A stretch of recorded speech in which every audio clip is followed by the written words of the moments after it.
बहुत ही दिल दहला देने वाला वाक़या और ऐसा वाक़या कि आपकी रूह तक काँप जाए, सिर्फ़ सोच कर और उसकी जो डिटेल्स हैं वो आपकी पढ़ने की हिम्मत ना हो, कि आप शॉक्ड में चले जाते हैं कि कोई इंसान क्या ऐसा अमल कर सकता है? एक भेड़िया भी दूसरे भेड़ियों को ऐसे नहीं चीरता, ऐसे नहीं फाड़ता। एक जानवर भी दूसरे जानवर के साथ ऐसा सलूक नहीं करता, उसको भी घिन आए शायद, उसको भी शर्म आए शायद।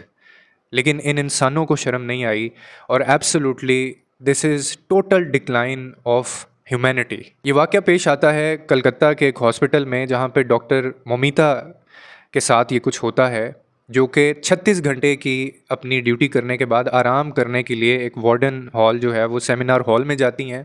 और वहाँ पे संजय नाम का एक लड़का वहाँ पे आता है, अपने दोस्तों को बुलाता है और 10 से 15 लोग मिल के उसके साथ जो करते हैं वो पूरी दुनिया ने देखा। आप पढ़ चुके होंगे, आपने वो देखा भी होगा, मैं आपको बता नहीं सकता डिटेल्स।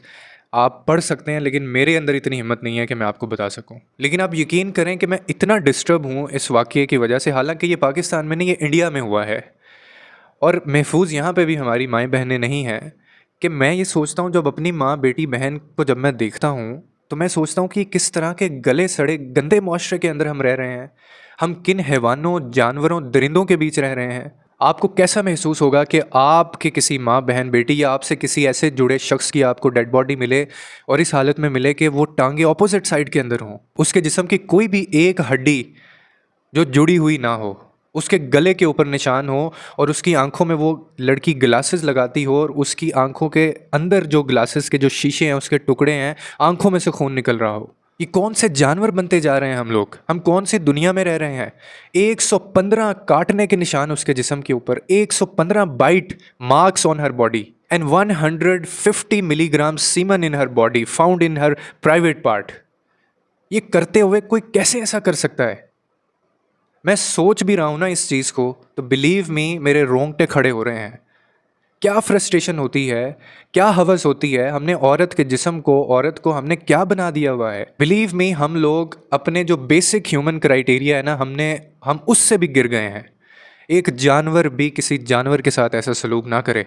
और मुझे उससे भी ज़्यादा शर्म इस के ऊपर महसूस होती है कि जब हम, पता है क्या करते हैं, कि शुक्र है हमारी माँ बहन बेटी नहीं थी, ये आपकी बहन माँ बेटी या मेरी बहन मेरी बेटी माँ भी हो सकती थी।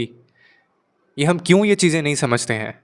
जब ये सारा कुछ हो रहा था तो क्या जिनके साथ वो खाना खा के उठी थी, क्या उनको खबर नहीं हुई? 10 से 15 लोग ज़्यादती का निशाना बनाते हैं एक लड़की को मिलके, उसकी चीखों की आवाज़ क्या किसी को सुनाई नहीं देती? किसी को कानों कान खबर नहीं होती? कोई सीसीटीवी कैमरा नहीं चलता? गैंग रेप जो होता है वो क्या 2 मिनट का काम होता है? नहीं, ऐसा नहीं है। अब तो हम जानवरों से भी बदतर होते जा रहे हैं। अफसोस कि ये दुनिया का, बल्कि इंसानी तारीख का सबसे खौफनाक और दर्दनाक वाक़या था जो हुआ। और सही कहते हैं कि क़यामत खुद बताएगी कि क़यामत क्यों ज़रूरी थी। मैं आपको बताऊं कि ये इंसिडेंट जो है ये सिर्फ़ एक क्राइम नहीं था अगेंस्ट वन इंडिविजुअल, बल्कि this is the assault of all humanity.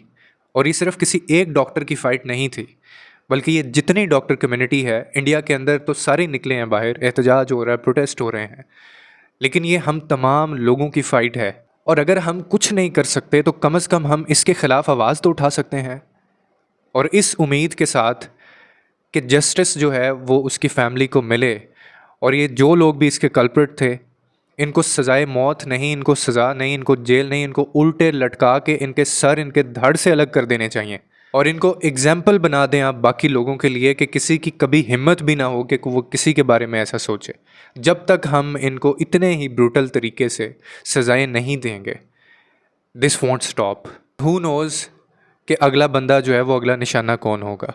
ऐसी सोसाइटी में आप अपने नहीं जाने दे सकते यार, अपनी बच्चियों को, अपनी माँ बहनों को। बहुत अफसोस हुआ, अल्फाज ही नहीं है कि इसके ऊपर क्या कहा जा सकता है। Absolutely have no words.